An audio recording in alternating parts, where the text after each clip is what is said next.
കേരളത്തിൽ നടന്ന ആഹ്ലാദ പ്രകടനങ്ങളും അതിനോടനുബന്ധിച്ച് നടന്ന ചില കാര്യങ്ങളും വളരെ ശ്രദ്ധയോടുകൂടി കേരളം നിരീക്ഷിക്കേണ്ടിയിരിക്കുന്നു. നമുക്കറിയാം, ചില ഇസ്ലാമിക രാജ്യങ്ങളെപ്പോലും ലജ്ജിപ്പിക്കുന്ന രീതിയിലാണ് UDF ജയിച്ചപ്പോൾ കേരളത്തിൽ നടന്ന ആഹ്ലാദ പ്രകടനങ്ങൾ.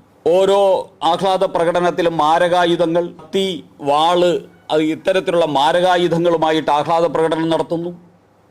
ആടിനെ പൊതുനിരത്തിൽ വെച്ച് കഴുത്തറുത്ത് കൊല്ലുന്നു. അത് കഴിഞ്ഞാൽ BJPയുടെ നേതാവ് ശ്രീ K.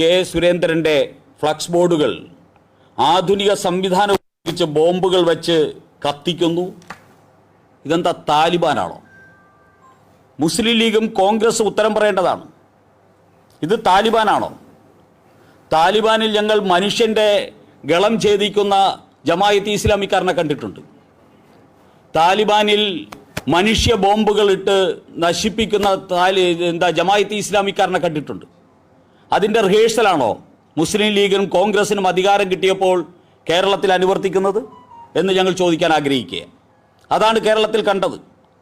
മതമാണ് മതമാണ് മതമാണ് വിഷയമെന്ന് പറഞ്ഞ് അധികാരത്തിൽ വന്ന മുസ്ലിം ലീഗും അവലും മലരും കരുതിക്കോ കുന്തിരിക്കവും കരുതിക്കോ എന്ന് പറഞ്ഞ് ഇവിടെ മതവർഗീയ ഭീഷണി ഉയർത്തിയ SDPIയും ഒരുമിച്ച് ചേർന്ന് കേരളത്തിൽ മുസ്ലിം ലീഗിൻ്റെ അടിമകളായിട്ട് അധികാരം കിട്ടിയവരുടെ ആ അധികാരം ആഘോഷിക്കുന്നത് അതിഗുരുതരമായിട്ടുള്ള ഭവിഷ്യത്ത് കേരളത്തിനുണ്ടാക്കുമെന്നുള്ള സൂചനയാണ് നൽകുന്നത്.